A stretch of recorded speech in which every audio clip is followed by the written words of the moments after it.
En esta tarde te damos gracias porque tú nos permites estar aquí en este tu tiempo para alabarte, bendecirte, glorificarte, para estar ante tu presencia, deleitarnos ante tu majestad divina y poder en verdad llenarnos de todo ese amor, de todo lo que tú eres, de todo lo que tú emanas, de todo lo que de ti fluye.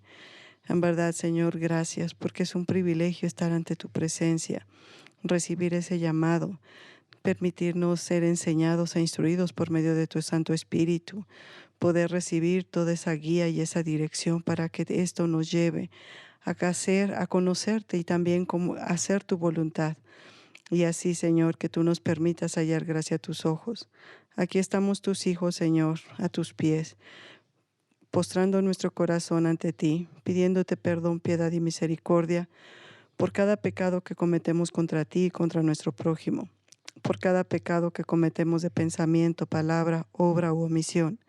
No veas lo malo que hacemos, sino ve lo bueno que hay en nosotros, que es tu Santo Espíritu.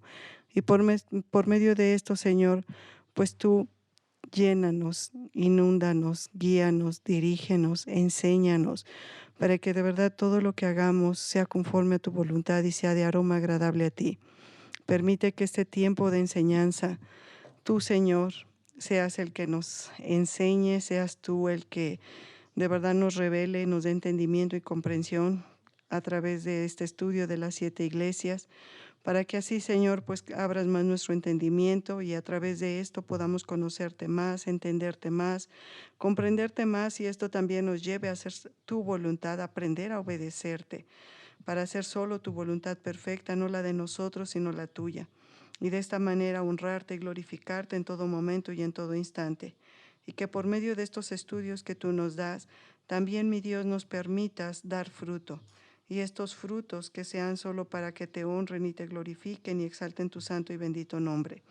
Gracias, mi Dios, por todo esto que tú nos das, por todo este alimento espiritual y por poner también en nuestro corazón el querer como el hacer, el querer estar aquí y el hacer lo que tú anhelas y deseas, comer de tu palabra, ser enseñados e instruidos por ti y recibir toda tu fuerza y tu fortaleza para que no hagamos nada con nuestra fuerza, sino con la tuya, y que por todo esto pues tú nos permitas siempre honrarte y glorificarte. Te lo pedimos en el santo y poderoso nombre de nuestro amado Señor Jesús. Amén. En nombre del Padre, del Hijo, del Espíritu Santo. Amén. Bueno, estábamos viendo en cómo ir llevando lo que es la evangelización. La evangelización no se va a enfocar solo en que estemos en un tiempo de oración, estar intercediendo por pues todas las necesidades que hay. Es parte y es algo fundamental dentro de el ministerio de intercesión, ser esos mediadores y poder llevar toda esa enseñanza o todo lo que Dios nos da, cómo debemos de orar, cómo debemos de interceder, cómo debemos de pedir. Entonces, no solo es, bueno, lo que el Espíritu me ponga o lo que yo sienta y voy a orar y voy a pedir, no. Dios quiere a través de este ministerio que realmente nosotros seamos instruidos y seamos formados, para que cuando oremos no oremos lo que aparentemente yo siento o lo que yo quiero, sino qué es lo que Dios quiere, cuál es el sentir de Dios y qué es lo que Él anhela y qué es lo que Él desea hacer aquí pues ahora sí que en la tierra, pero pues realmente que haya personas o creyentes de verdad entregados a Él, comprometidos con Él, para que a través de esto pues Dios pueda estarnos pues ahora sí enseñando, pero más que la enseñanza, tener un conocimiento de Él, porque por medio de este conocimiento, pues esto nos va a llevar a hacer su voluntad, nos va a llevar a obedecerlo, nos va a llevar a entrar de verdad en una comunión con Dios. Esto va como consecuencia que de verdad todos los días hagamos una confesión de pecado, estemos pues entregándole a Dios todo lo que está dentro de nosotros que no le sirve y que nada impida que podamos estar pues haciendo siempre la voluntad de Dios, siempre ser de aroma agradable a Él, todas nuestras actitudes, todas nuestras acciones y todo lo que hagamos. Entonces, en el manual que estamos llevando de la oración de evangelización, aquí pues nos tocaba este punto de Apocalipsis, donde habla de las 7 iglesias. Entonces, por eso es que vamos a llevar ahorita este estudio. Ahora, a partir de estas 7 iglesias, de las 7 iglesias del Apocalipsis, dice que estas 7 cartas tienen en común algunos elementos, pero también ofrecen notables diferencias. Ahora, ¿cuáles son los elementos comunes que podemos destacar en estas 7 iglesias? Vamos a ver, bueno, se las voy a ir diciendo ahorita y ahorita las escribimos. Dice, en cuanto a los 7 elementos comunes, dice que va a haber una comisión. Entonces, ¿cuál va a ser el punto A? Que van a ser los elementos comunes, aunque son diferentes, bueno, es un mensaje como diferente, pero sí todo va a traer como esa comisión dentro de las iglesias. Entonces, el inciso A es que van a tener una comisión. La número 2 va a ser un saludo. El número 3, una alabanza. El número 4 va a tener un reproche. Va a tener el número 5, un consejo. Va a tener una llamada y va a tener una promesa. Entonces, estos son los 7 elementos comunes que van a tener todas las 7 cartas. Entonces, sí van a ir con diferente mensaje, pero esto de alguna manera lo vamos a ver representado en cada una. También va a tener algunas, va a tener diferencias de acuerdo también a la iglesia, que en este caso pues se manda la carta, el mensaje, ¿sí? Entonces, vamos a ir viendo cuáles son las diferencias que van a tener las 7 cartas. ¿Por qué? Porque cada iglesia estaba viviendo de una manera que no era lo que Dios quería.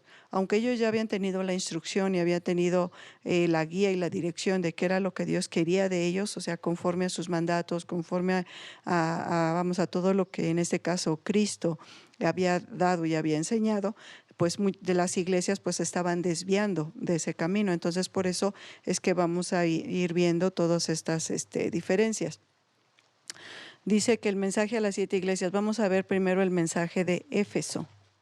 Entonces, el mensaje a Éfeso, vamos a ver este mensaje. Y bueno, si podemos abrir nuestras Biblias, que tengamos abierta en Apocalipsis, para que conforme vayamos viendo, ustedes vayan también siguiendo lo que viene en cada iglesia. Es en Apocalipsis. Entonces viene aquí el mensaje a Éfeso. Aquí nos dice, escribe el ángel de la iglesia de Éfeso. Esto dice el que tiene las 7 estrellas en su mano. Esto dice el que tiene las 7 estrellas en su mano derecha y anda en medio de los 7 candelabros de oro. Yo sé todo lo que haces, conozco tu duro trabajo y tu constancia, y sé que no puedes soportar a los malos. También sé que has puesto a prueba a los que dicen ser apóstoles y no lo son, y has descubierto que son mentirosos. Has sido constante y has sufrido mucho por mi causa sin cansarte. Pero tengo una cosa contra ti, que ya no tienes el mismo amor que al principio. Por eso, recuerda de dónde has caído. Vuélvete a Dios y haz otra vez lo que hacías al principio. Si no, iré a ti y te quitaré tu candelabro de su lugar, a menos que te vuelvas a Dios. Sin embargo, tienes a tu favor que odias los hechos de los nicolaítas, los cuales yo también odio. El que tiene oídos, oiga lo que el Espíritu dice a las iglesias. A los que salgan vencedores les daré a comer del árbol de la vida que está en el paraíso de Dios. Entonces aquí, si nosotros vemos este mensaje, aquí lo que el Señor le está diciendo, vamos a ver, Éfeso era una ciudad muy importante, era una provincia romana de Asia, y el centro postal y administrativo. O sea, era pues una ciudad donde se hacían negocios, donde había diferentes negociaciones, y pues era una ciudad que realmente pues vamos, sí producía mucho, ¿no? O sea, había abundancia. Ajá, donde está, pues sí, había riqueza por el mismo tipo de los negocios y todo que había. La palabra Éfeso es éfesis, lo que significa, y significa deseo ardiente. Por eso, si ustedes se dan cuenta aquí en el mensaje, el Señor dice que dice, también sé que has puesto a prueba a los que dicen ser apóstoles y no lo son, y has descubierto que son mentirosos. Has sido constante y has sufrido mucho por mi causa sin cansarte. Pero tengo una cosa contra ti, que ya no tienes el mismo amor que el principio. Entonces, por eso era un deseo ardiente, porque realmente tenía un amor hacia Dios, o sea, muy fuerte, lógicamente, como con esa pasión por Dios. Y aquí cuando les manda esta carta, pues dice, ya no tienes ese mismo amor que tenías al principio, es ese amor ardiente, ese amor de pasión, ese amor fuerte, se había debilitado. ¿Qué es lo que había debilitado todo pues ese amor hacia Dios, hacia las ordenanzas, hacia la obediencia, todo lo que Dios quería y tenía pues para ellos? Dice, los fieles de Éfeso habían pasado por la amarga prueba del influjo y de la nociva enseñanza de los falsos maestros. Entonces, ¿qué es lo que realmente había debilitado ese amor ardiente de Éfeso hacia Dios? Que por ser una ciudad grande y que iba mucha gente, pues bueno, llegaba de muchos lugares, y pues había, pues sí, se relacionaban con mucha gente. O sea, no era un pueblo chico con donde mantuvieran comunidades como resguardadas, protegidas, sino que realmente pues llegaba mucha gente, y por el tipo de negocios pues convivían y todo eso. Pero dice que habían pasado por la amarga prueba del influjo, se habían pasado por una amarga prueba del influjo y la nociva enseñanza de los falsos maestros. Entonces, nosotros tenemos que tener mucho cuidado, que es parte de que todo esto, lo que ahorita el Señor nos va dando de esas cartas que dio, cómo nosotros lo vamos a aplicar también a nuestra vida, porque no solo es quedarnos con una enseñanza. Bueno, Dios mandó esta carta, Dios dice, ok, bueno, pero ¿qué es lo que Dios también me está diciendo a mí o nos está diciendo a todos? Entonces, al tener toda esa influencia de tanta gente, vino esa nociva enseñanza de los falsos profetas o los falsos maestros. ¿Qué fue lo que hicieron? Que vinieron a confundir a pues ahora sí que a toda la ciudad de Éfeso, y en ese momento, pues al venir a confundirlos, pues empiezan a distorsionar la verdad que ellos tenían, que Pablo, el apóstol Juan, les había dado, les había escrito. En ese momento pues se pierde toda esa verdad y permiten que entre toda esa mentira. Por eso nosotros tenemos que mantenernos siempre en ese tiempo de oración y estar en una comunicación con Dios, estar leyendo su palabra, para que pues vamos a estar escuchando muchas cosas. Simplemente lo que está pasando ahorita con esto de la pandemia, cuántas cosas no se escuchan, y unos te dicen una cosa y otros te dicen otra, y que ya unos hacen algunas predicciones y otros ya están, y empiezas a escuchar, y si no conocemos de verdad lo que Dios va diciendo, esto nos va a confundir y nos va de verdad a meter miedo y nos va a empezar a apartar de Dios, y vamos a caer en esas falsas enseñanzas, en esas falsas doctrinas que se están dando ahorita. Por eso es importante que sí vayamos conociendo parte de lo que el Señor quiere. Dice, la ruina de cada día llega a dar lugar al enfriamiento del amor. Entonces, la rutina de cada día llega a dar el enfriamiento del amor. Dice, del fervor del noviazgo, de la luna de miel, del matrimonio. Ahora, ¿por qué el Señor nos está poniendo esto? La rutina que de alguna manera a veces llevamos todos, Y si siempre estamos como que haciendo lo mismo, lo mismo, lo mismo, ¿en qué sentido hacer lo mismo? Digo, todos los días oramos, todos los días leemos la Biblia, todos los días Dios nos está permitiendo pues llevar a lo mejor un estudio. Al estar a veces leyendo algún libro, pues eso nos está también enseñando, nos está pues ahora sí como motivando, ¿no? A tener un conocimiento, saber más de Él, pues hacer su voluntad.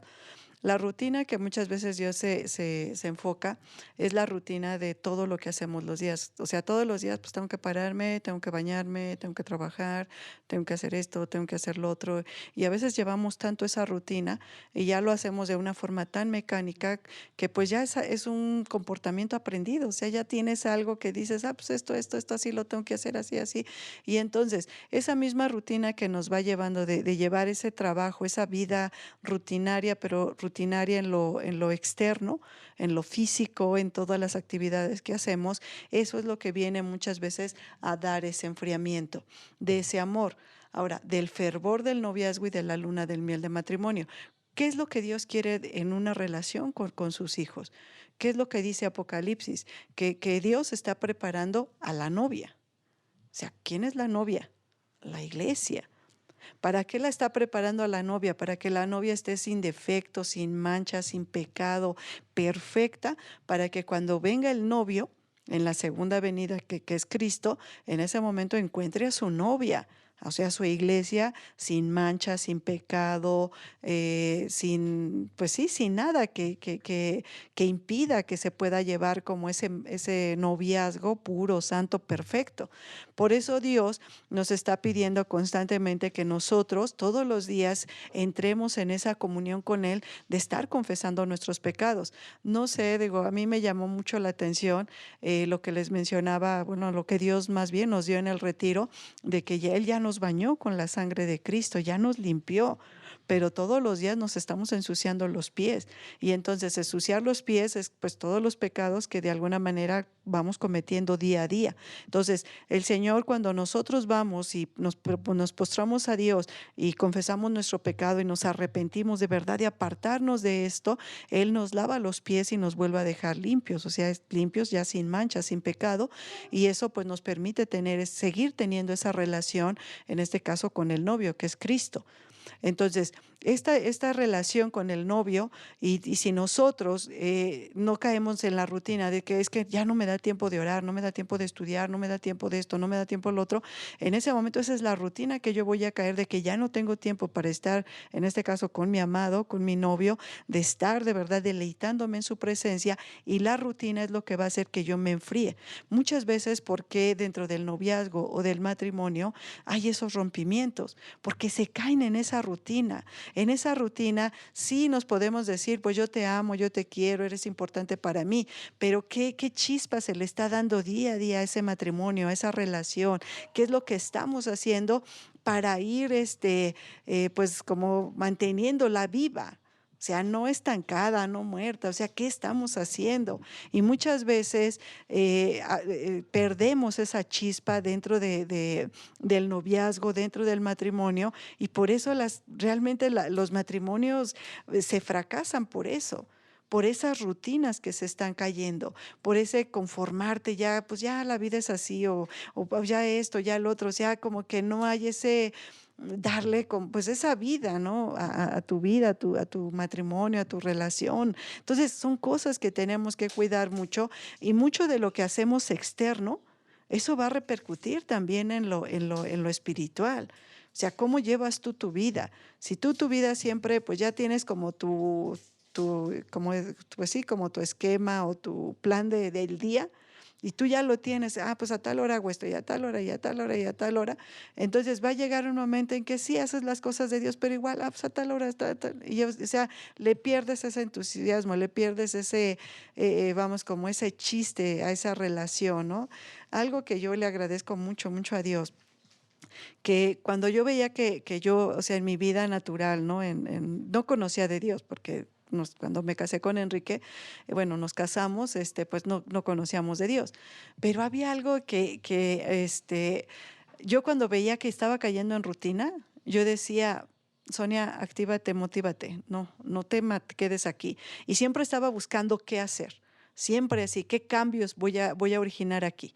Y en la casa que estábamos o en el lugar que estábamos, siempre era buscar qué hago, qué cambio, cómo muevo. Y movía muebles y hacía, y me iba al centro y me compraba cotela y me hacía mis cortinas y cambiaba y bueno, cosas así, un buen de cosas que hacía. Entonces a veces me daba risa a veces con Enrique porque estábamos a veces así viendo la tele, está en la sala y todo, y me quedaba viendo. Le digo, ay, como que eso ya no me gusta. Ay, Sonia dice, no, ya que empiezas con eso, ya es que vas a empezar aquí a mover, ¿no? Entonces, y sí, o sea, siempre estaba así. Y después tenía muebles y decía, estos muebles ya no me gustan, hay que ver, y vendía los muebles y me compraba otros. Y bueno, comprábamos otros y siempre era tener la casa, o sea, como que diferente. Y no era una casa grande. Al principio donde vivíamos, pues era un cuarto así grande. Y ahí teníamos sala, comedor, cocina y el baño estaba afuera. O sea, era ese en nuestra casa, vamos. Y ese cuarto era así, moverle y moverle y moverle y cambiarlo y todo. O sea, si la sala la tenía aquí, el rato ya la pasaba para acá, y si la cocina la tenía, ya la pasaba para el otro lado. O sea, eran así en un cuarto hacer todos mis movimientos. Entonces, algo que yo le agradezco mucho a Dios, que siempre me ha dado ese don de no caer en una rutina, no siempre lo mismo. Ya cuando yo veo que ya como que estoy ya como que, pues esto, lo mismo, yo digo, no, a ver, hay que cambiar. Entonces, esto también Dios permite que se lleve en el aspecto espiritual. Sí, Dios me permite todos los días tener mi tiempo de oración, mi tiempo de estudio, mi tiempo de pasar ese tiempo con Él, pero no lo hago una rutina. Si yo hago eso una rutina, llega un momento en que ya no le encuentro un chiste. Pues, ay, me tengo que parar y tengo que orar, es que tengo que estudiar, es que tengo que leer, o sea, llega un momento en que ya como que lo hago, pero algo mecánico, pero ya no recibo ese alimento. Entonces, también en ese aspecto siempre estoy innovando, o sea, en las mañanas hay veces que digo, no, ahorita voy a hacer esto, Señor, y dejo medio listo esto y voy a empezar ya que deje esto, voy a dedicarme entonces a ti. Ahora, ¿de qué manera? No voy a empezar a orar, sino voy a empezar a ir leyendo, a ir estudiando. Otras veces no, voy a empezar con la Biblia. O sea, voy cambiando, o sea, como que irle encontrando y también qué es lo que el Señor, o sea, como que qué me da. Supongamos, si Dios me permite, voy leyendo la Biblia y de momento hay algo que llama mucho mi atención. A ver, hay que buscar y empiezo a sacar libros y empiezo a ver y a ver, y esto que por qué y así. Y o sea, como que es algo que eso es precisamente, o sea, no caer en una rutina, tanto en tu vida personal, en tu vida, vamos, de familia, en tu vida de tu vida espiritual, o sea, en todo. Tienes que estar como que innovando, cambiando, buscándole como que ese chiste, ¿no? ¿Qué es lo que realmente me enciende? ¿Qué es lo que me motiva, ¿no? Para de verdad tener esa hambre, esa sed de Dios y de verdad estar dejando que Él esté fluyendo de muchas maneras y que Él me esté dando, ¿no? O sea, y te digo, de muchas maneras Dios me está así como que moviendo, ¿no? Yo le agradezco mucho eso a Dios porque eso es lo que va incitando que mi amor hacia Él cada día como que sea así como con más, pues más fuerza, ¿no? No así como que, pues, ay, esto, no, o sea, bueno, es algo que yo se los comparto porque ahora que el Señor da esto, y es eso, o sea, que también, ¿cómo le das esa relación, en este caso, bueno, con tu esposo, con tu esposa, con tu novio, con tu novia? O sea, ¿qué es lo que realmente tú quieres transmitirle, no? O sea, sacar esa chispa, sacar algo diferente, ahora vámonos aquí, vamos acá, vamos a hacer esto, o sea, como que realmente también en esa relación darle algo a esa fuerza, esa vida, ¿no? Entonces, sí había muchas cosas bueno, yo la verdad sí le agradezco a Dios, pues la relación que yo llevaba con Enrique, porque de verdad era una relación que, o sea, a veces en la noche ya nos acostábamos y de algo así empezaba a reírme y empezaba, y ¿te acuerdas de esto? Y jajaja, y empezaba, pero así me daba mucha risa, ¿no? Y decía, ya vas a empezar de simple. Y le digo, sí, pero mira, es que esto, y ya, bueno, pues al rato ya estaba también él riéndose también, y así muchas cosas, íbamos en la calle y todo, y pues íbamos caminando y riéndonos y contando que el chiste, y te acuerdas de esto, y te acuerdas del otro, y cosas así, ¿no? O sea, siempre era de verdad, o sea, como que, como le decía, ya, mira, sí hay problemas, pero ya, eso olvídalo, y esto, y te acuerdas cuando te caíste, y te acuerdas cuando pasó esto, y te acuerdas cuando ya empezábamos, ¿no? O sea, salte de eso que te quiere estancar, que te quiere distraer, que te quiere apartar de Dios, porque eso es la vida, ese es el chiste, de verdad, de mantener siempre una relación activa, viva, con ese amor, pues vamos con todo lo que el Señor quiere, ¿no? Y cuando vivíamos ahí en el departamento, pues a veces ya cuando llegábamos en las noches que estaba la comunidad acá en el convento, y ya llegábamos y a veces pues ya íbamos así caminando, o salíamos a veces, les llamamos por pan, ¿no? Vamos por algo, ¿no? Ya salíamos y ya cuando veníamos íbamos plática y risa y todo. Y me acuerdo que un día no sé quién, alguien de la comunidad, o no sé si fue una persona como que oye aquí de una comunidad o algo así, y que le dice, ah, sí, dice la señora que es muy risueña, dice que siempre se está riendo, porque siempre dice Enrique, ay, señora, mira cómo te conocen. Le digo, pues tú que me haces reír, le digo. Entonces, eran de verdad darle esa chispa. Eso no se tiene que acabar. Y así igual con Dios, de verdad, Dios nunca va a dejar de asombrarte. Desgraciadamente, a veces nuestra mirada está tan puesta en la rutina, en las cosas que ya no tienen vida, que no tienen chiste, que no tienen una importancia, y a veces estamos pensando tanto en esos problemas, en esas circunstancias, en esas cosas que ya te están ahora sí como que apagando tu energía, ¿no? Entonces en ese momento es de verdad de decirle al Señor, no, no, no, o sea, no quiero. Muchas veces en las mañanas yo le digo al Señor, hay veces que sí, pues, hay circunstancias, alguna circunstancia difícil o algo pues, bueno, le pedimos al Señor que intervenga, que esto. Entonces hay veces que en las mañanas, bueno, Dios me permite estar en ese tiempo de oración y estar clamando, estar pidiendo.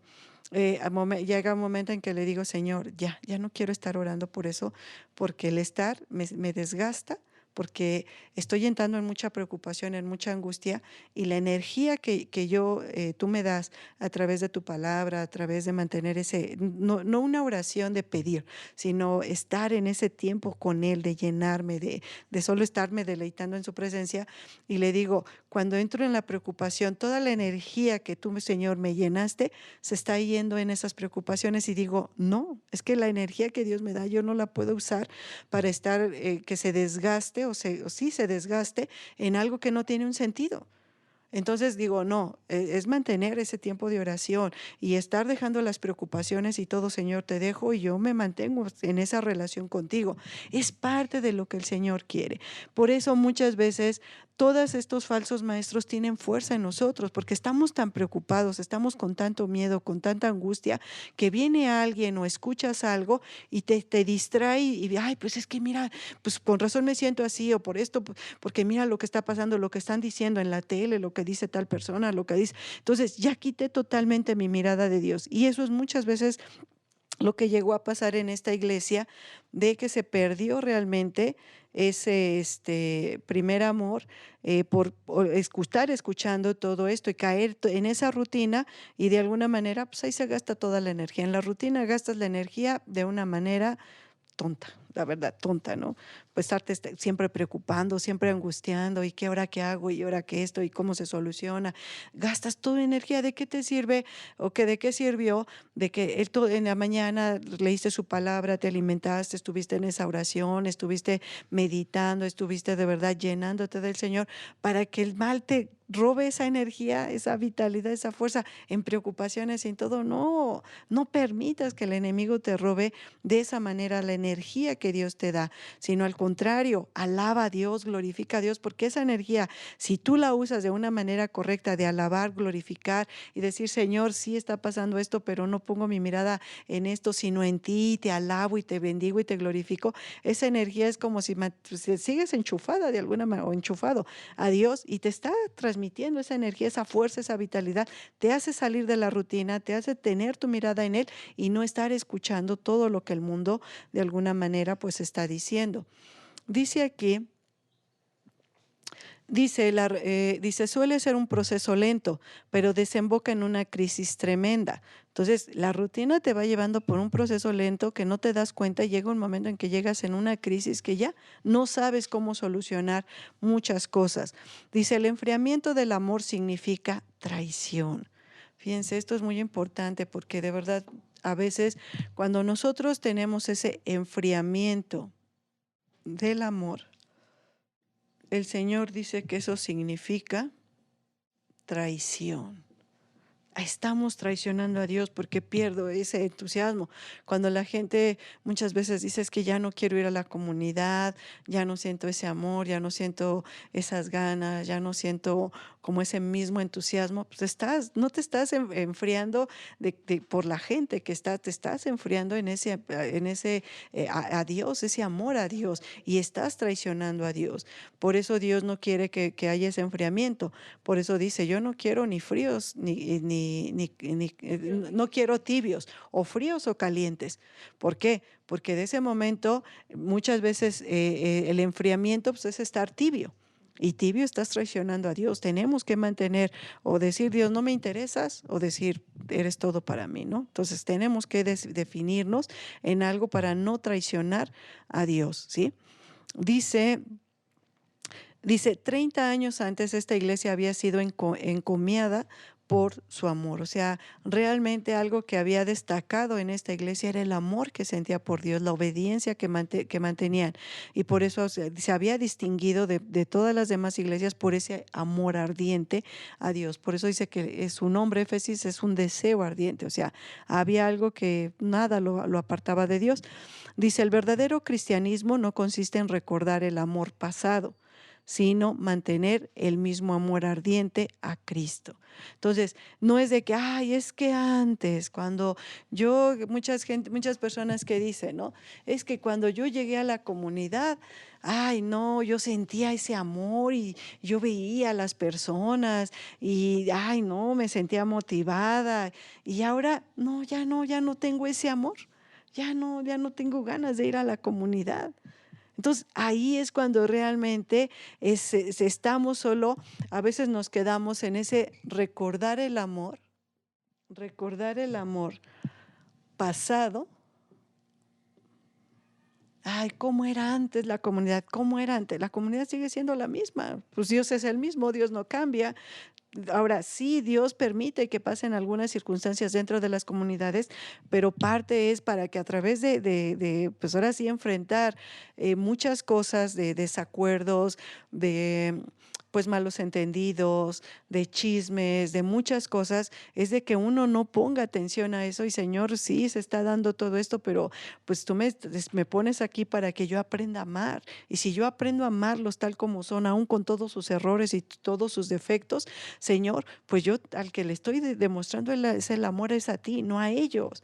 ¿Por qué? Porque yo me estoy manteniendo fiel a ti y tú me dices que ame a mi prójimo como a mí mismo. ¿Cómo lo amo? Pues sí, no, a veces no me gusta la manera de ser de alguien o a lo mejor no me gusta cómo me llaman la atención o no me gusta la manera que son, pero tú me pusiste aquí, pues tengo que amarlos y aceptarlos tal como son. ¿Y cuál va a ser mi función de estar en esa comunidad? Si hay algo que no me gusta, Señor, enséñame a amarlos, enséñame a amar. ¿Para qué? Para que a través de que tú me enseñes a amar, no voy a poner mi mirada en los errores, en los defectos, en las fallas, sino voy a poner mi mirada a lo que decíamos parte de la bondad. No voy a ver los errores que tenga, sino voy a ver quién es el que está ahí dentro, que es Cristo. Y yo tengo que amarlo, amarla, porque no es la persona, es Cristo en ella. Entonces tengo que aprender a amarla y quitar todo ese negativo que el mal me quiere poner, de que ya viste a fulanita como es, y ya ves a perenganita, ya ves a esto.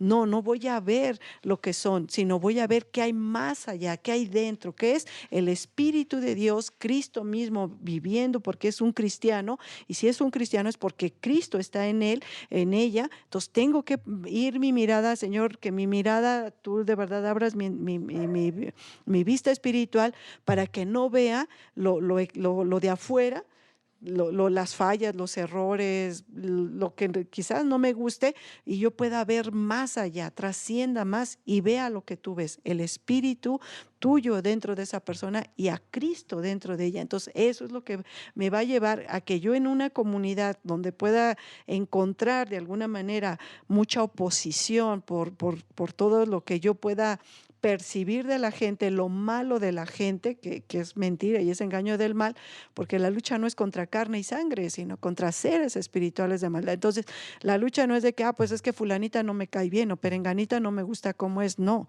no es con ella. Es el mal que quiere hacerme ver algo negativo.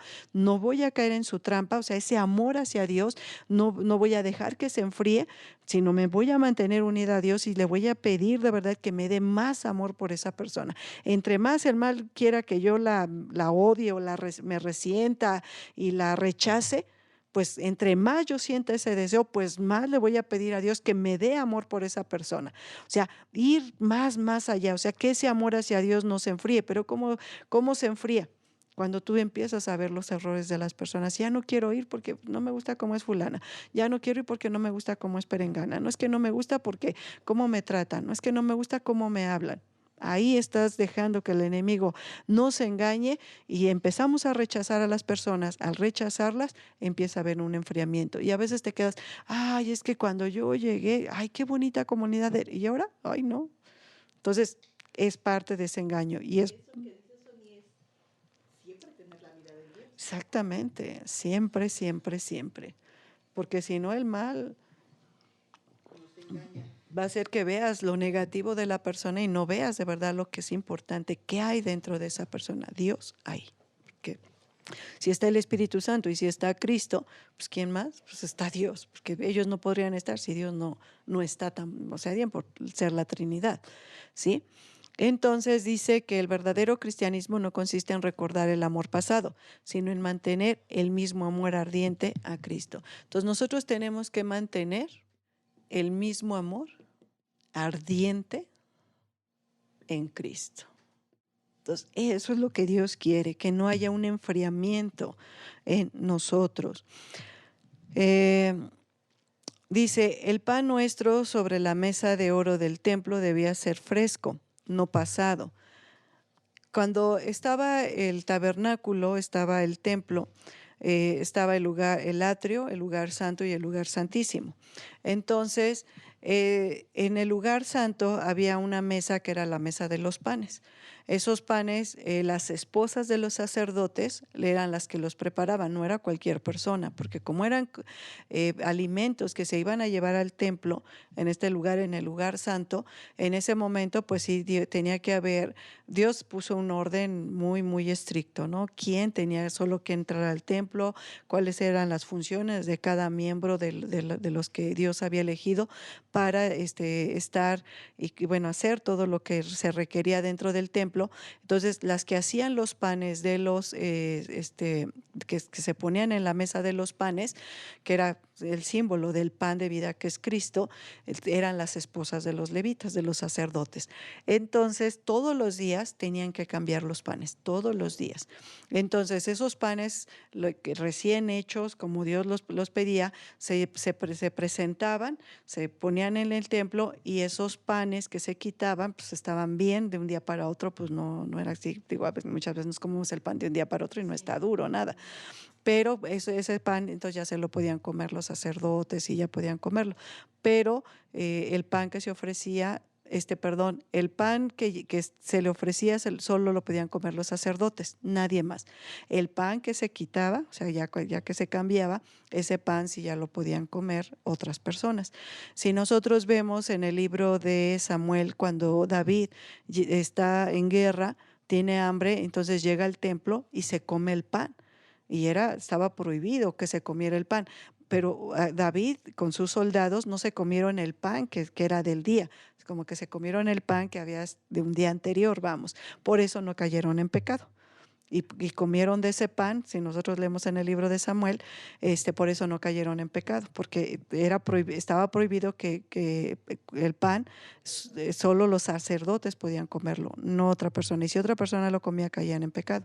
Entonces, por eso dicen, bueno, ¿y por qué David no cayó en pecado?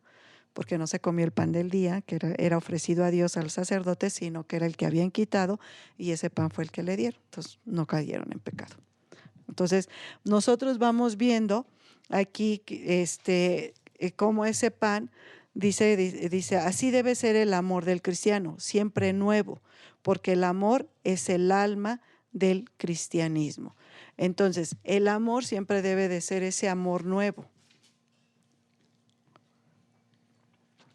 porque ese amor es el alma del cristianismo. Entonces, nosotros día a día tenemos que estar renovando nuestro amor a Dios. ¿Cómo lo renovamos? A través de lo que habla Primera de Juan 1:9. Si tú confiesas tu pecado, Dios es fiel y justo para perdonarte y limpiarte de toda maldad.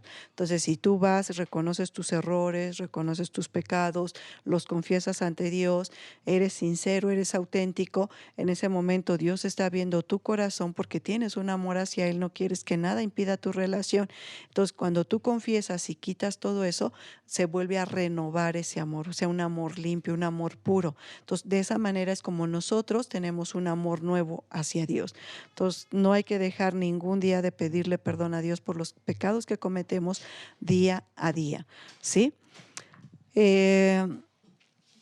Dice, cuando el cristianismo carece de amor hacia Cristo, se torna sin alma, es muerto. Entonces, cuando carece de ese amor hacia Cristo, o sea, cuando se carece del amor a Cristo, en ese momento se torna sin alma.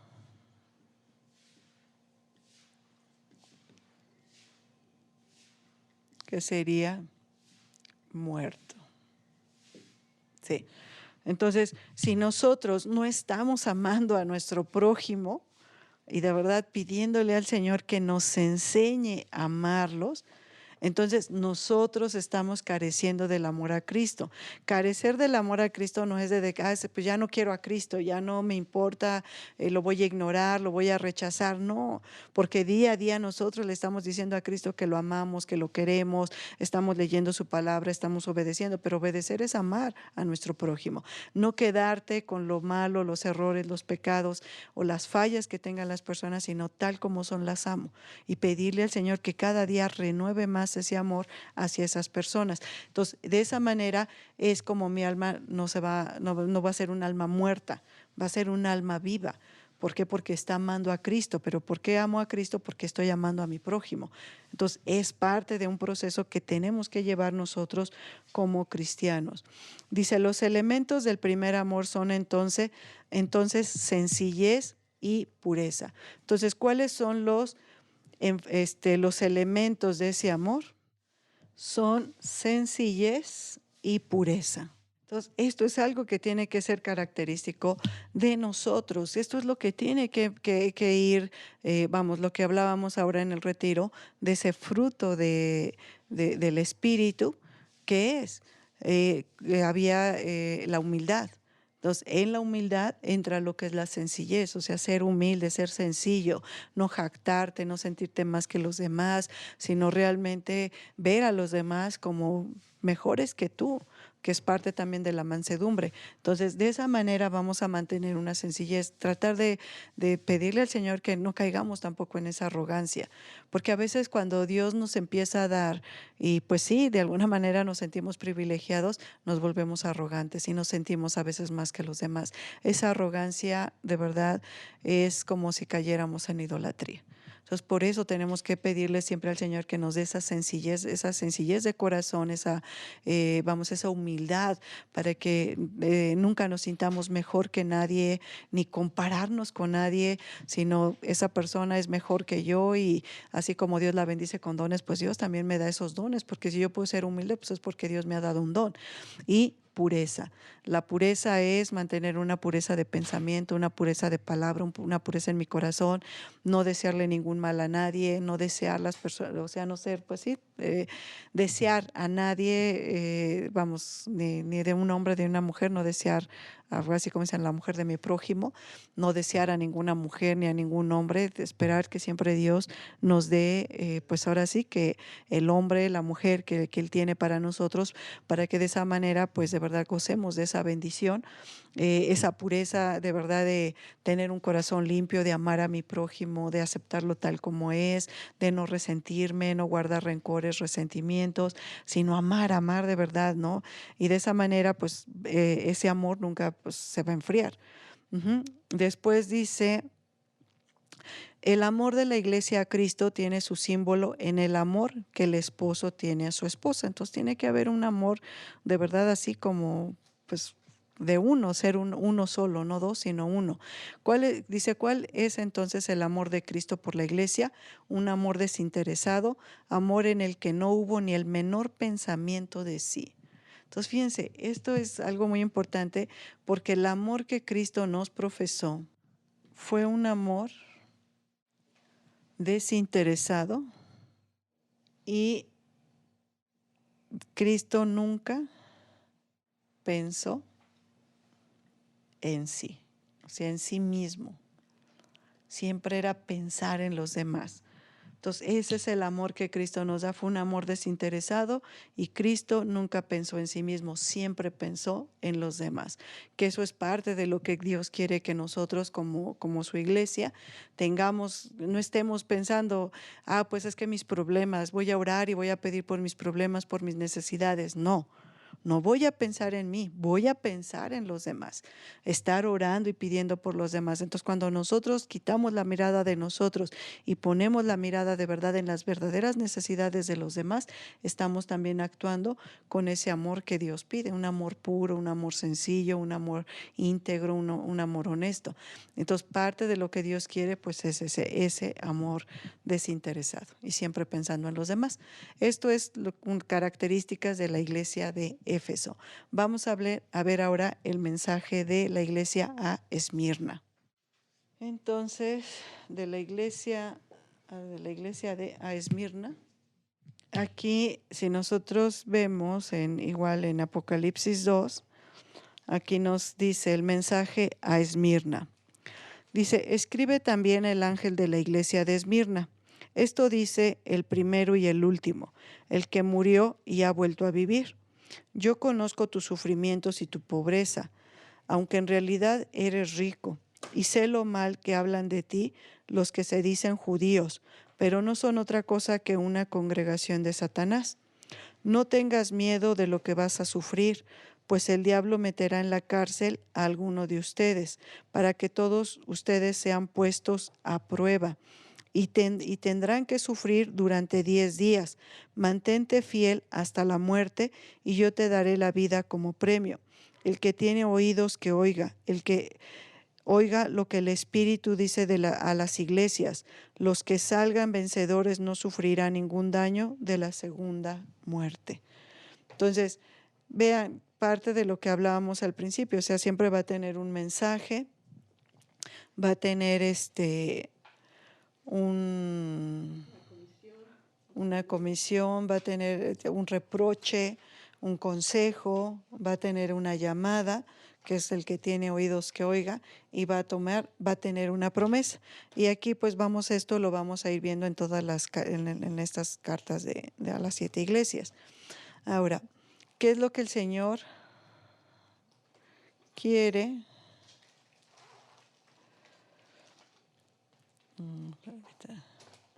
Entonces, este nombre Esmirna, en griego significa mirra.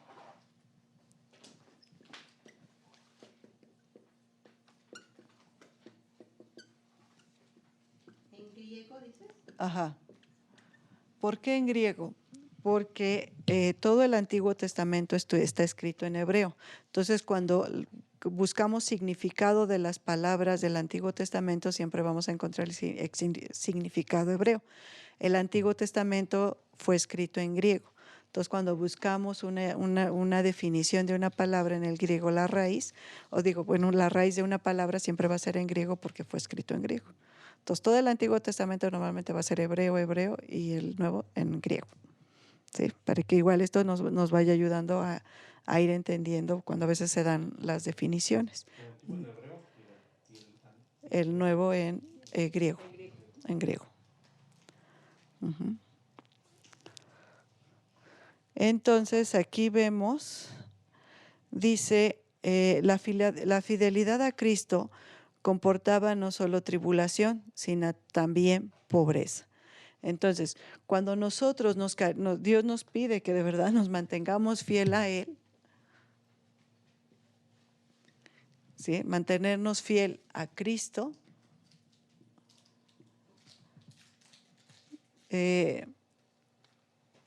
va a haber tribulación,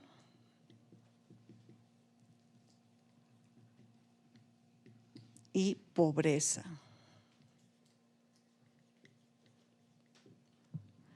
Entonces, parte de lo que ahorita, el Señor ha ido dando y parte de lo que vimos ahora en el retiro es eso. O sea, cuando Dios te manda un ministerio, un trabajo, pues algo que quiere que hagas para Él, todo eso va a implicar que va a haber un sufrimiento. Porque en todo trabajo que Dios manda hay un sufrimiento.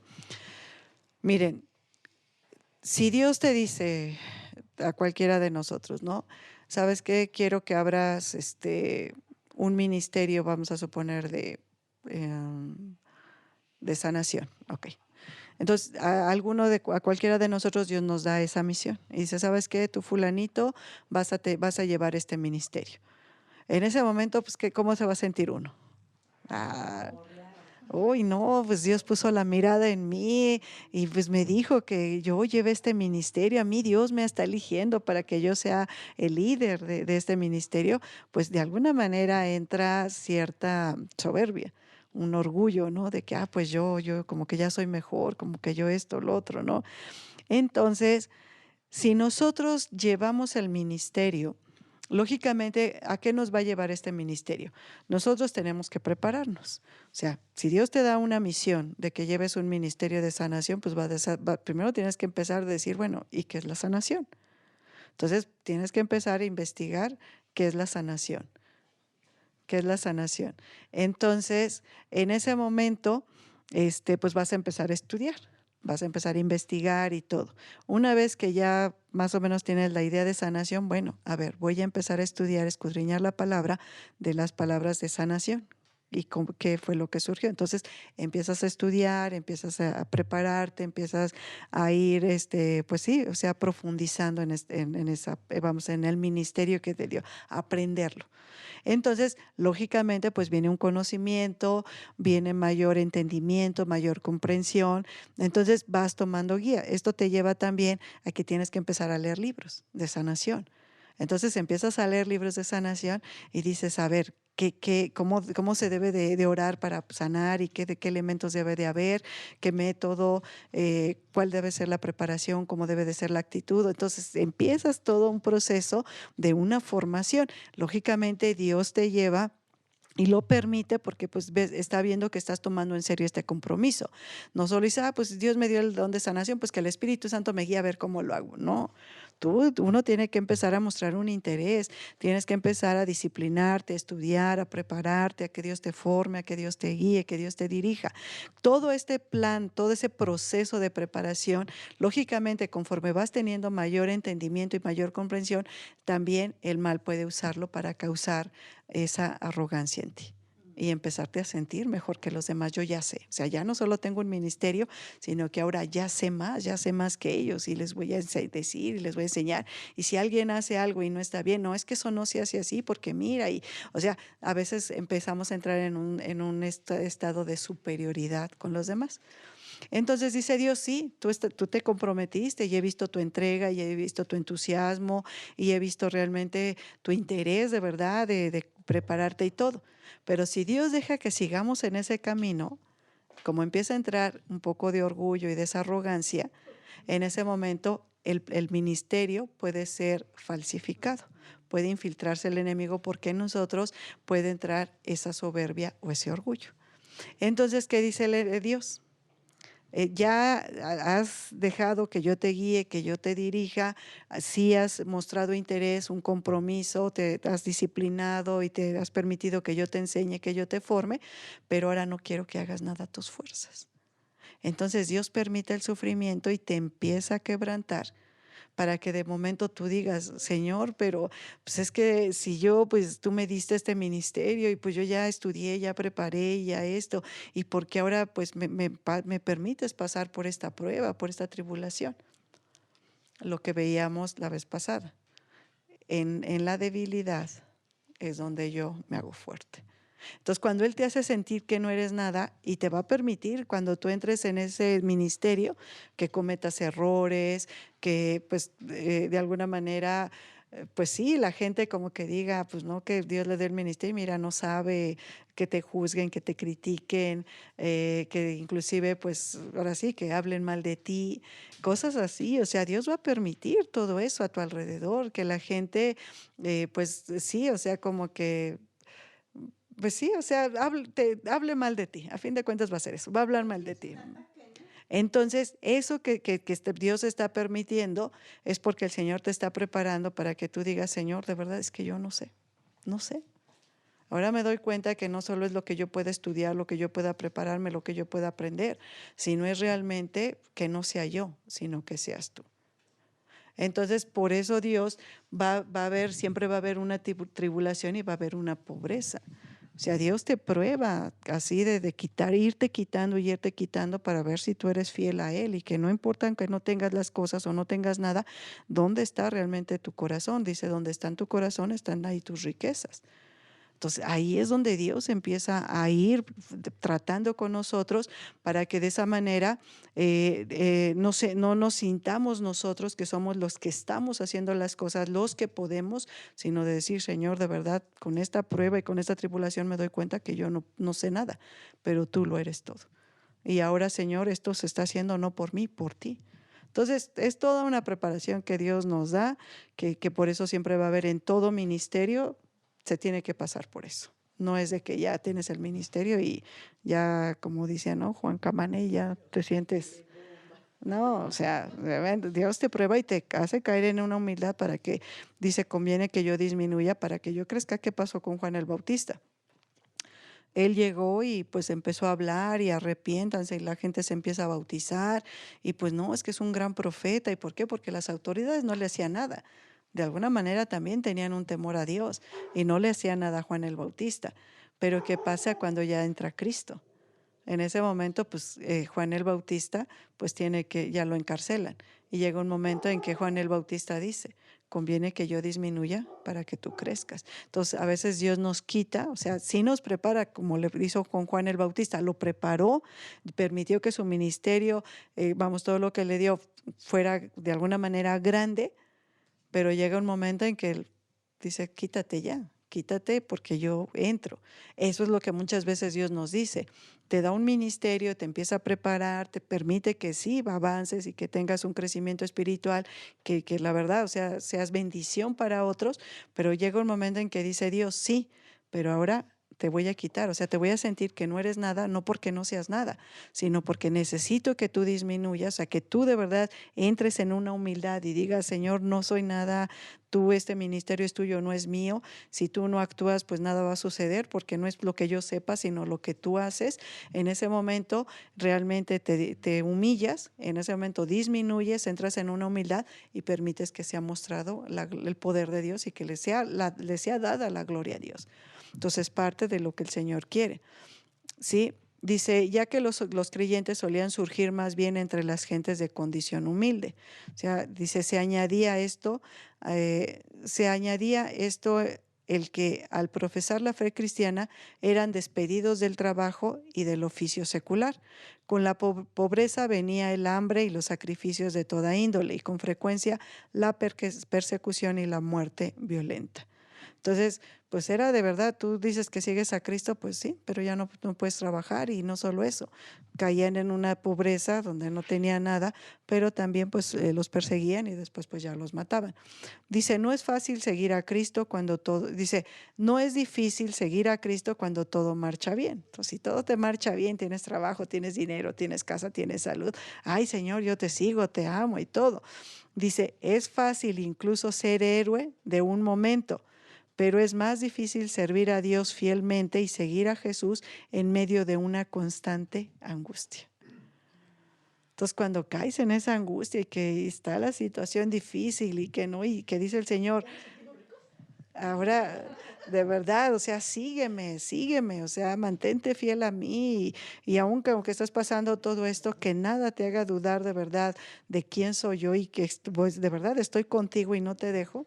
Entonces, eso es lo que Dios está probando también, esa fidelidad en las iglesias. Exactamente. Y a veces ya no pasamos por esos lugares porque, exactamente, me sostiene. Exacto. Exactamente. Entonces, por eso dice, no es difícil seguir a Cristo cuando todo marcha bien.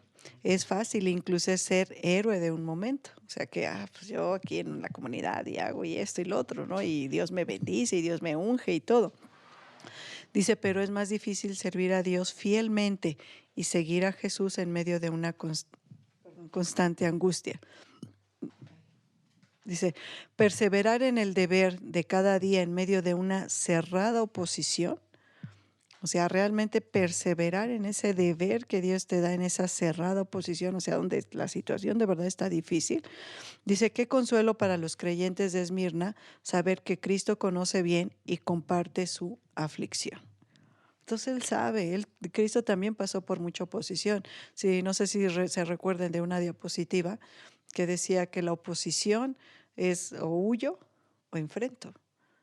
Entonces, realmente, pues de lo que Dios quiere que en la oposición tú digas enfrento, o sea, no, como decía, no me rajo, no, sigo y vamos a echarle ganas. Y sí, está la situación difícil, pero pues realmente mi amor hacia ti es más fuerte que quizás lo que estoy pasando, ¿no? Exactamente. ¿Y qué pasó en ese proceso? Hubo una debilidad de fe porque tenían miedo y lo despertaron. En ese momento dice, que no confían, o sea, no tienen fe, o sea, no tienen una fe firme. Entonces, dice, ¿cuánta falta? Dice, como que tienen una fe débil, como que les falta fe o confiar en Dios, ¿no? En Cristo. Entonces, es parte de lo que el Señor pues va queriendo. Dice, una de estas dos muertes corresponden dos resurrecciones, la primera en el nuevo nacimiento, la segunda la resurrección gloriosa. Si nosotros vemos aquí en este mensaje de Esmirna, dice, mantente fiel hasta la muerte, que es parte del versículo 10. Dice, mantente fiel hasta la muerte, y yo te daré la vida como premio. El que tiene oídos, oiga lo que el Espíritu dice a las iglesias. Los que salgan vencedores no sufrirán ningún daño de la segunda muerte. Por eso también aquí lo que nos está hablando, dice que una de estas dos muertes corresponden dos resurrecciones. La primera es el nuevo nacimiento. Entonces, la primera resurrección corresponde al nuevo nacimiento. Y a veces nosotros nos quedamos en el nuevo nacimiento solo como, pues sí, una vida nueva que Dios nos da, porque dice, ¿no? El que en Primera de Corintios. Entonces aquí nos dice, en Primera de Corintios 5:17, dice, por lo tanto, el que está unido a Cristo es una nueva persona. Las cosas viejas pasaron, se convirtieron en algo nuevo. Entonces, a veces nosotros eso entendemos por el nuevo nacimiento, o sea, una vez unidos a Cristo. Pero ahora, si estamos unidos a Cristo, Cristo, ¿cuál fue? ¿Cómo terminó, cómo cumplió la misión que Dios le había encomendado? O sea, sí vino a proclamar, vino a enseñar, vino a dar a conocer a Dios. Pero ¿dónde estuvo la culminación de esa misión, de ese ministerio que Dios le dio? Cuando Él resucita. Entonces dice que cuando nosotros estamos unidos a Cristo, dice, por tanto, el que está unido a Cristo es una nueva persona. Entonces, el nuevo nacimiento es la resurrección que tenemos, porque en ese momento, cuando nos hablan de Cristo y nosotros lo aceptamos en nuestro corazón, en ese momento nos unimos a Cristo. Y si estamos unidos a Cristo, somos una nueva persona. Dice, todo lo viejo pasó. Dice, las cosas viejas pasaron, se convirtieron en algo nuevo. Entonces, ¿cuál es el verdadero nacimiento? La resurrección que tenemos en Cristo. ¿Por qué? Porque estábamos muertos en el pecado. Al no tener a Cristo estábamos muertos en el pecado. Entonces, había una muerte espiritual porque estábamos apartados y alejados de Dios. En el momento que por medio del Espíritu Santo recibimos a Cristo en nuestro corazón, en ese momento hay una resurrección en nosotros, porque estamos unidos a Cristo. ¿Por qué? Porque todo el pecado ha sido perdonado. En el momento que tú aceptas a Cristo y tú dices, sí, Cristo, te acepto en mi vida, en mi corazón, como mi Dios y mi Señor, en ese momento, al aceptar a Cristo, es lo que mencionábamos la vez pasada. La sangre te baña, la sangre te limpia, y entonces todo pecado es quitado. Y realmente, ¿qué es lo que sucede en nuestra vida? Estamos resucitando a la nueva vida, a una vida espiritual. Por eso es importante que nosotros tener a Cristo es empezar a obedecer, porque puedo tener esa resurrección, pero si yo no obedezco lo que Cristo dice, lo que Cristo me deja en el Nuevo Testamento, de los mandatos de Dios, en ese momento esa resurrección pues no se, vamos, como que no está plena, porque todavía el enemigo, vamos, cuando yo tengo miedo de algo, de las circunstancias que pasen en el mundo, cualquier cosa, dejo que ese miedo me domine. En ese momento me estoy haciendo otra vez esclavo a ese pecado, o sea, creyéndole más que el mal, que es la que tenía el dominio sobre la muerte, tenga poder sobre de mí. Y entonces tengo miedo, supongamos, si ahorita, bueno, está lo de la pandemia, pues la gente de alguna manera tiene miedo. Entonces, el tener en ese miedo te vuelves a ser esclavo al pecado. Esa resurrección, que es vencer a la muerte, de alguna manera se debilita o se queda como trunca. No que la pierdas, pero si nosotros dejamos que el miedo nos esté dominando y las preocupaciones y las angustias, esa resurrección no se puede manifestar en toda su plenitud. Por eso es importante lo que veíamos en la de Éfeso, de no dejar que las falsas enseñanzas, todos los falsos maestros que vienen, pues nos confundan y nos hagan dudar de verdad de quién está en nosotros, que es Cristo. Y sí, o sea, va a llegar un momento, bueno, o sea, sí pasa algo, sí nos causa un miedo, pero no dejar que el miedo, como dicen, dure todo el día o todos los días, sino que, Señor, sí está pasando esto, sí, pues, sí puedo sentir un poco de miedo, Señor, pero yo quiero sacar esto, no quiero que este miedo me domine, porque no quiero que esa resurrección pues se vea como debilitada. Por eso es importante creer en Cristo. Por eso, si nosotros leemos en el Evangelio de Juan, en el capítulo 15, digo, ujú, sí, o sea, realmente pues tú empiezas a confiar y empiezas a depender más de Dios, ¿no? De lo que Dios dice y no, no de lo que el mal dice. Aquí en el Evangelio de Juan, perdón, es el capítulo 14, dice, les voy a leer del 26. Dice, pero el defensor, el Espíritu Santo, que el Padre va a enviar en mi nombre, les enseñará todas las cosas y les recordará todo lo que yo les he dicho. Les dejo la paz, les doy mi paz, pero no se la doy como la dan los que son del mundo. No se angustien ni tengan miedo. Entonces, por eso Dios dice, no se angustien, o sea, yo les voy a dar mi paz. O sea, yo les voy a dar y el Espíritu Santo les va a enseñar todas las cosas y nos va a hacer recordar todo lo que Cristo hizo. Y dice, yo les voy a dar mi paz, no como el mundo la da, pero dice, no se angustien ni tengan miedo. Entonces, parte de que esta resurrección, ese nuevo nacimiento, nosotros tenemos que ir caminando en esa fe. Sí, van a pasar cosas y vienen circunstancias, cuando vienen los temblores, cuando ahorita esto que está pasando y cosas que van a pasar. Si dejamos que ese miedo nos domine, pues es robar esa paz. Y si roba esa paz, entonces esta resurrección pues ya nos está dando en su plenitud. Cuando nosotros empezamos a caminar por fe y no por vista, o sea, no dejamos que lo que el mundo dice sea más fuerte que escuchar la voz de Dios, esa resurrección pues lógicamente se va como expandiendo, va trayendo esa abundancia que era parte también de lo que hablábamos la vez pasada, abundar, o sea, toda una plenitud del amor de Dios sobre tu vida. Entonces, lo que Dios quiere es eso. Y dice que la segunda resurrección gloriosa final de los creyentes que durmieron en el Señor. Entonces, la segunda resurrección final, sí, es la esperanza de los que durmieron en el Señor.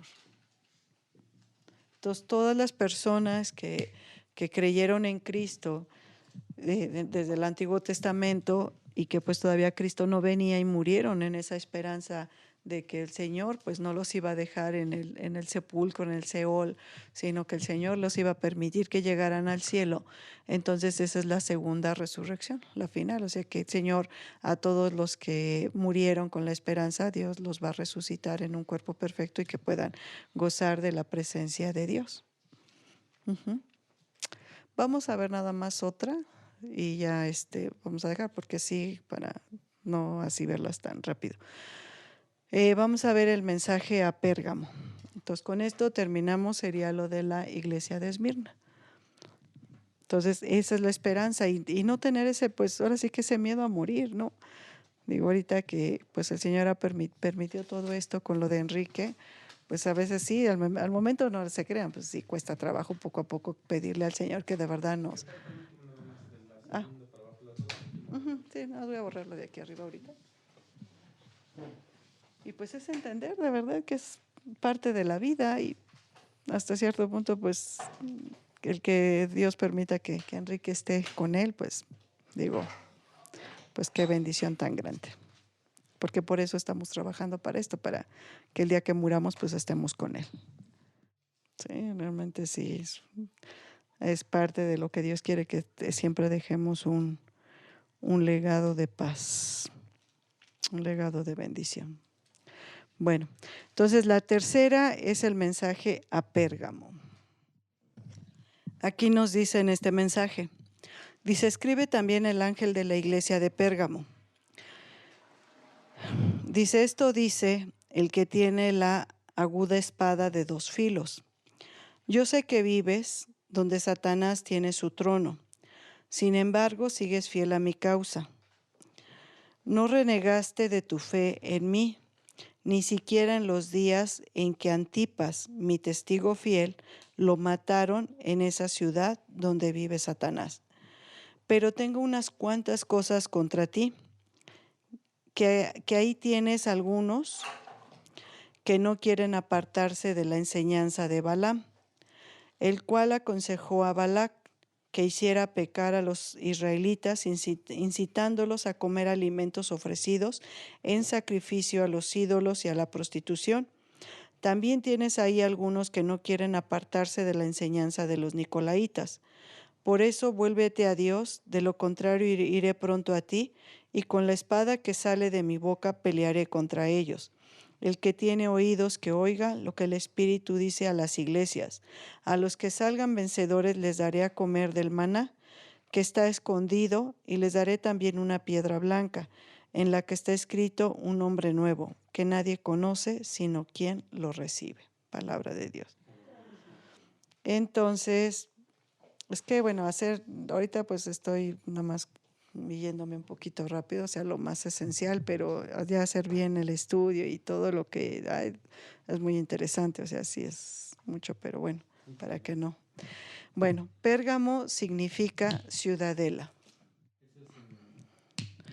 En griego. Significa ciudadela.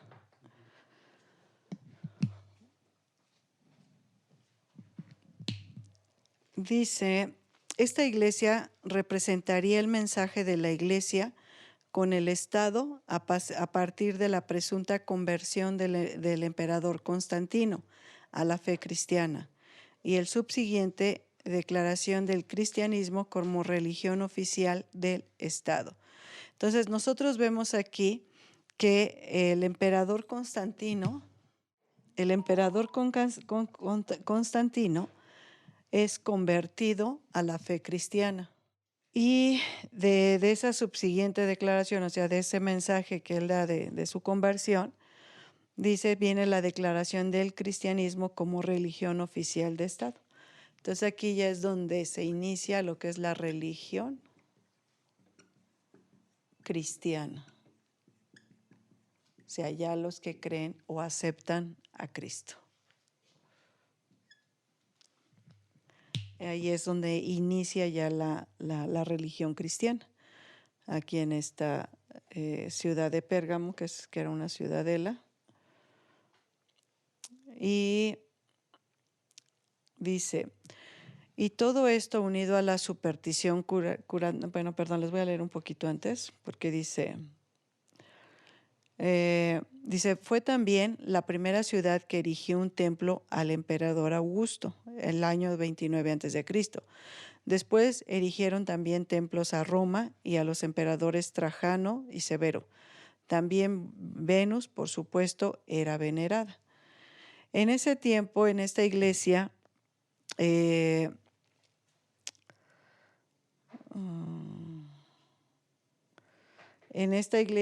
también se empieza a hacer ya a dar más ya lo que es la medicina.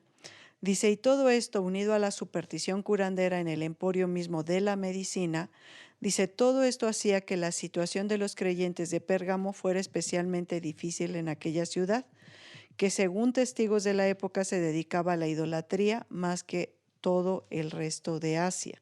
Entonces, aquí empieza también ya a través los curanderos, a través de los curanderos empieza el emporio de la medicina.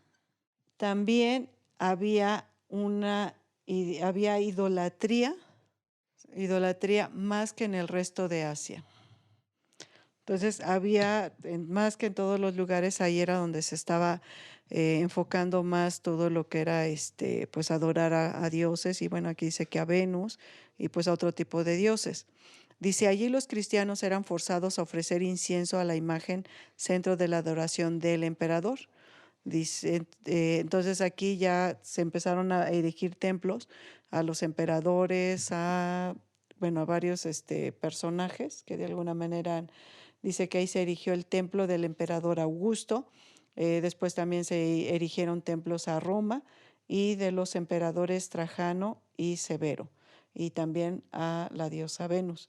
Entonces ahí empezó ya una idolatría más fuerte. Después aquí vemos en la cita bíblica, dice, con todo permaneces fiel a mi nombre. Entonces, aún con toda la idolatría, sí había una parte de la iglesia que se mantenía fiel a Dios. Dice, contra el grito pagano de César es el Señor. Los fieles de Pérgamo se hacían, como que se afirmaban firmemente del nombre de Jesús, el Cristo, creyendo en Él y confesando valerosamente Jesús es el Señor. Entonces, ellos no cayeron en esa idolatría de decir César es el Señor. Entonces, ahí lo que les decían que era que ellos tenían que proclamar César es el Señor. Y esta iglesia se mantuvo fiel, y entonces lo que ellos decían era Jesús es el Señor. Entonces todo esto Dios lo veía. Si hay una idolatría, les están imponiendo que adoren a otros dioses, que se levanten templos, pero aún con todo eso ustedes se mantienen firmes y pues siguen proclamando a Jesús como Señor. Ahora, dice que aquí habían matado a un hombre. Aquí menciona que habían matado a...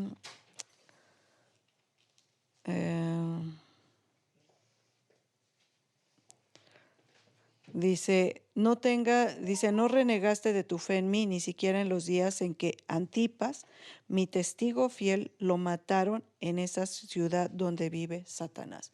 Entonces aquí mataron a un fiel seguidor de Cristo, Antipas, en esa ciudad de Satanás donde se estaba levantando toda esta idolatría, pero aún en toda la idolatría ellos no decían César es el Señor, sino Jesús es el Señor, y aún mantenerse fiel a Cristo, y no renegaban de esa fe.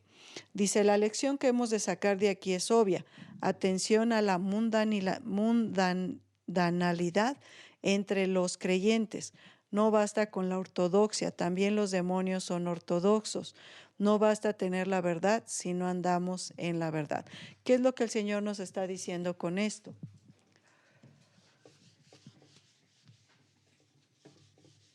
Aquí la advertencia que se nos da es que nosotros no tenemos caer en la no caer en las cosas del mundo.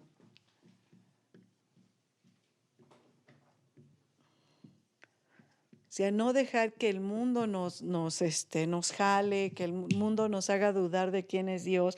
Ahorita esto que está pasando, mucha gente fue jalada. Sí decía creer en Dios y conocer de Dios, pero entraron en un miedo, entraron en un pánico y de verdad quitaron su mirada de Dios, dejaron que esto fuera más fuerte, como dicen, la ciudad de Satanás. ¿Por qué? Porque Satanás, ahorita Dios le ha permitido, sí, como gobernar y tener cierta autoridad, pero Dios quiere que aún en todo esto, nosotros que Dios permite que lo conozcamos, pues nos mantengamos fiel a Él y de verdad no caigamos en esa idolatría que la gente está cayendo. Dice, no basta con la ortodoxia. ¿Qué es la ortodoxia? O sea, no solo es conocer de Dios o saber de Dios, que era parte de lo que hablábamos nosotros. Muchas veces la gente sabe de Dios, que eso es parte de la ortodoxia. Dice que también los demonios, aquí sabe de Dios la gente, ¿no? Pero aquí también saben de Dios los demonios. Los demonios también tienen una ortodoxia, o sea, sí tienen saben de Dios. Vamos a leer Santiago 2:19. Todo el mundo decimos que creemos en Dios, pero también los demonios creen y ellos. Santiago 2:19. La Biblia al revés y al derecho. No, y ellos. Y lo conocen. Exactamente. Y lo conocen. Entonces aquí en Santiago 2:19. Pero lo conocen por su poder, ¿no? Acuérdate que Dios los creó. Pues sí. A nosotros también nos creó. Sí, a lo que. No, me refiero al de. Porque están en el reino espiritual, o sea, en el segundo cielo. Entonces, como son seres espirituales, sí tienen más de ver a Dios, de conocerlo, lo que Él es, ¿no? Como esa imagen de Dios, ¿no? Como esa figura de Dios. Pero lo ven, o sea, saben de Él porque lo ven, pero no lo conocen. O sea, no saben realmente quién es Él. Por eso aquí si leemos en Santiago 2:19. ¿Mande? ¿Desde el 18 o 19? Bueno, se puede ser del 18. Dice, uno podrá decir, tú tienes fe y yo tengo hechos. Muéstrame tu fe sin hechos. Yo en cambio te mostraré mi fe con mis hechos. Tú crees que hay un solo Dios y en esto haces bien, pero los demonios también lo creen y tiemblan de miedo. Y muchas veces nosotros no temblamos con ese miedo, o sea, ese temor a Dios. Entonces no. Entonces dice que no basta tener la verdad si no andamos en la verdad. O sea, no basta tener la verdad, o sea, saber la verdad, sino ando en esa verdad. Entonces, aquí algo muy importante es que no solo es saber la verdad, sino andar en esa verdad. O sea, realmente obedecer lo que Dios dice, ser imitador de Cristo, de esa verdad que es Él, que Él nos dijo, Él es el camino, la verdad y la vida. Después dice que ahí los nicolaitas vuelven a salir, cercanos a los que siguen la doctrina de Balaam. Por la similitud parece que todos ellos propugnaban los mismos errores y las mismas prácticas pecaminosas, incitar a comer de lo sacrificado a los ídolos y a la fornicación. Entonces, ¿quiénes eran los nicolaitas? Que vimos también en la otra iglesia. Los nicolaitas eran personas que incitaban a comer lo sacrificado a los ídolos. Incitaban a las personas a comer lo sacrificado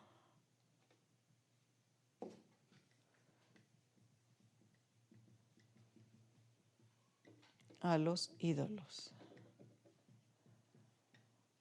Entonces, hay muchas personas que se dicen conocer o saber de Dios, pero realmente no están viviendo en esa verdad y te incitan a que hagas cosas que no son gratas a Dios. Entonces sí tenemos que tener mucho cuidado de que no todas las personas que entre comillas se dicen ser creyentes, nos van a llevar por esa línea que realmente Dios quiere. Entonces muchas veces, no, pues es que esto no es tanto, no es pecado, ¿no? Pues hay como que no, vamos, muchas veces cuando alguien se acerca a Cristo, la idea que tenemos es que Dios nos va a prohibir todo, que ya no vamos a poder hacer muchas cosas. Y por eso muchas veces la gente no quiere acercarse. Ahora, sí va a haber ciertas restricciones. Las restricciones va a ser que pues ya no guardes odio y rencor, que aprendas a amar a tu prójimo, que aprendas a perdonar, que de verdad que reconozcas tus errores y los confieses. O sea, que realmente entres como a cuentas con Dios y que realmente seas sincero y auténtico.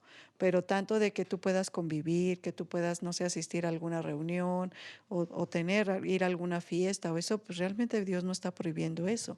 Porque mismo Cristo, pues él asistía a fiestas de sus amigos de las bodas de Canaán, pues era un amigo de él que estimaba. Lo invita a la boda y Cristo va.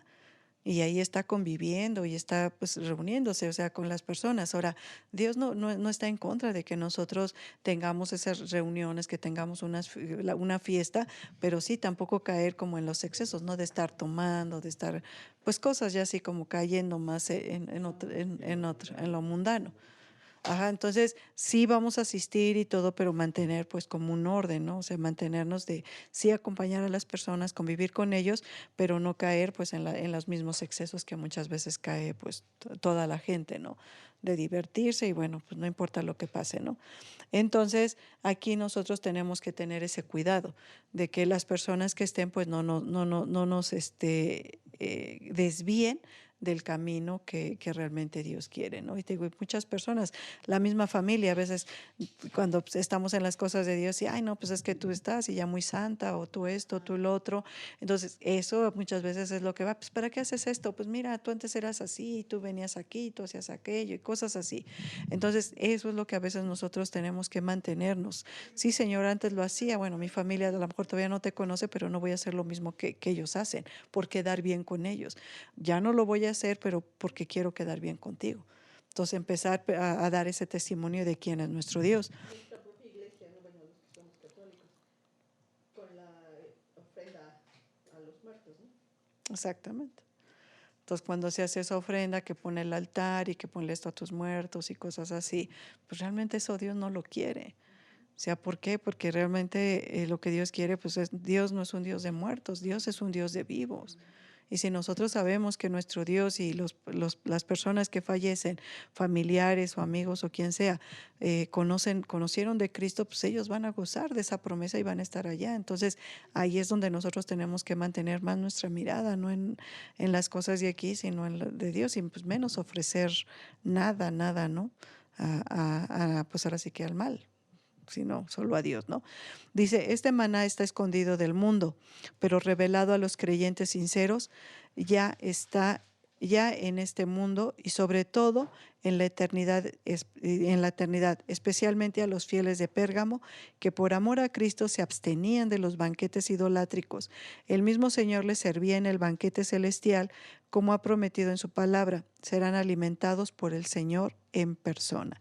Entonces, ¿cuál es el alimento que Dios nos da? Ese alimento es el maná bajado del cielo. Nosotros vemos en el libro de Éxodo cuando Dios permite que caiga el maná, que eran como unas hojuelas, como los cornflakes, y eso pues lo molían y todo y preparaban los panes. Pero ahorita en el Nuevo Testamento el maná bajado del cielo es Jesús, el pan de vida. Y este pan es para los que Dios permite que lo conozcamos, pues ese pan ya no está escondido, sino que ha sido ya revelado a nosotros. Entonces, parte de los misterios de Dios que tenía escondidos de hecho, cuando viene Cristo y Él empieza a hablar de que Él es el Hijo de Dios, Él es es el Mesías, Él es el que pues viene a enseñar quién es Dios, pues los judíos no entendían esto, porque aún los judíos y los sacerdotes, aunque leían la palabra de Dios, ese misterio estaba escondido para ellos. Y entonces Cristo viene y lo revela a todos los humildes, a los apóstoles y a toda la gente humilde que lo acepta de corazón. Ese maná o ese misterio fue revelado a la gente humilde de corazón sincero. Dentro del Sanedrín hubo 2 sacerdotes que realmente también tuvieron esa humildad, aceptaron a Cristo como el Mesías, que uno fue Gamaliel y el otro fue José de Arimatea. Fueron los 2 sacerdotes dentro del Sanedrín, que en ese tiempo sí les fue a ellos mostrados ese misterio, Cristo, el Mesías, el Salvador del mundo. Pero no era para todos, porque de los sacerdotes pues no reconocieron a Cristo como el Mesías ni como el enviado Hijo de Dios. Ahora, ¿qué significa la piedrecita blanca o la negra? Porque aquí nos dice que, dice... También una piedra blanca. Es que estoy acá. ¿En cuál? En la de Pérgamo que estamos viendo, al final viene que va a dar una piedrecita, va a haber una piedrecita donde dice, y les daré también una piedra blanca en la que está escrito un nombre nuevo que nadie conoce, que nadie sino quien lo recibe, o sea, va a conocer. ¿Qué significa esta piedrecita blanca o negra? Dice, según su empleo era usada tanto por los griegos como por los romanos para diversos menesteres. Entonces usaban una piedra blanca y una negra. Dice, para votar, blanca era para absolver y negra para condenar. Entonces, por eso cuando dice Cristo que nos da una piedra, nos va a dar una piedrecita blanca con un nombre inscrito, es donde el Señor va a absolver nuestros pecados. O sea, nos va a perdonar, nos va a justificar y nos va a permitir pues gozar de sus promesas. Si nosotros no caemos en la idolatría, no dejamos que el mundo nos jale, que caigamos en los engaños, en los miedos, en todo lo que el mundo maneja, si nosotros nos mantenemos fiel a Cristo y de verdad aún en todo lo que nos digan no dudamos de quién es nuestro Dios, entonces en ese momento el Señor va a permitir que nos va a dar esa piedra blanca. Se hagan vencedores, ¿no? Exactamente, que era lo que dice ahí. Entonces aquí la piedra blanca, Como los que van a hacer el servicio militar, ¿no? Su bola es negra y su bola blanca. bola negra, ¿no marcha o marcha? El bola blanca, El blanca es el que no marcha. No marcha y negra, sí, tienes que marchar. Entonces la piedra blanca era absolver.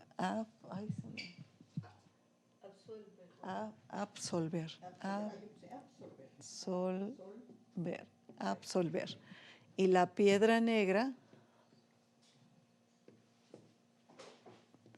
era para... Dice perdonar. Exactamente. Perdonar tus pecados, hacerte justo y que puedas gozar de las promesas de Dios. Uh-huh. Y dice, los antiguos tenían por costumbre unas piedrecitas blancas y negras. Estas era para condenar a los reos, aquellas, las negras para condenar a los reos y las blancas para absolverles de culpa.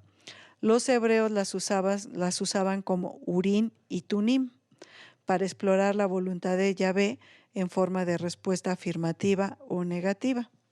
Entonces, ¿cuál es el Urim y Tumim? Dice, el sello del maestro tiene 2 lados. Sobre uno están esculpidas estas palabras: conoce el Señor a los que son suyos. Y sobre el otro lado, apártese de iniquidad todo aquel que invoca el nombre del Señor. Y continúa. En blasfemia, cualquier tentativa de eliminar este segundo lado del sello, esta blasfemia no puede ser tolerada dentro de la iglesia. El mandato de Dios es mandato de paz, pero paz fundada en pureza, porque la sabiduría que es de arriba es primeramente pura y luego pacífica. ¿Qué nos dice en Santiago 3:17? Ahorita se los voy a poner para ya terminar con esto. Entonces, Santiago 3:17. Entonces, dice aquí que nosotros no podemos, la blasfemia no puede ser tolerada dentro de la iglesia. El mandato de Dios es mandato de paz, pero paz fundada en pureza, porque la sabiduría que es de arriba, primeramente pura y luego pacífica. Entonces no tiene que traer guerras, no tiene que traer estar discutiendo con los demás, simplemente si Dios permite que se hable con alguien, hablar con esa sabiduría de Dios, en el tiempo, en el momento de Dios, no querer imponerle a la gente que se acerque a Dios, sino dejar que Dios de verdad les haga ese llamado, que Dios vaya preparando sus corazones para que ellos lleguen de alguna manera dócil, en paz o pacífica hacia Dios, no porque los queremos condenar, si no se acercan a Dios se van a condenar o cosas así, ¿no? Realmente pues en amor a Dios, ¿no? Entonces, realmente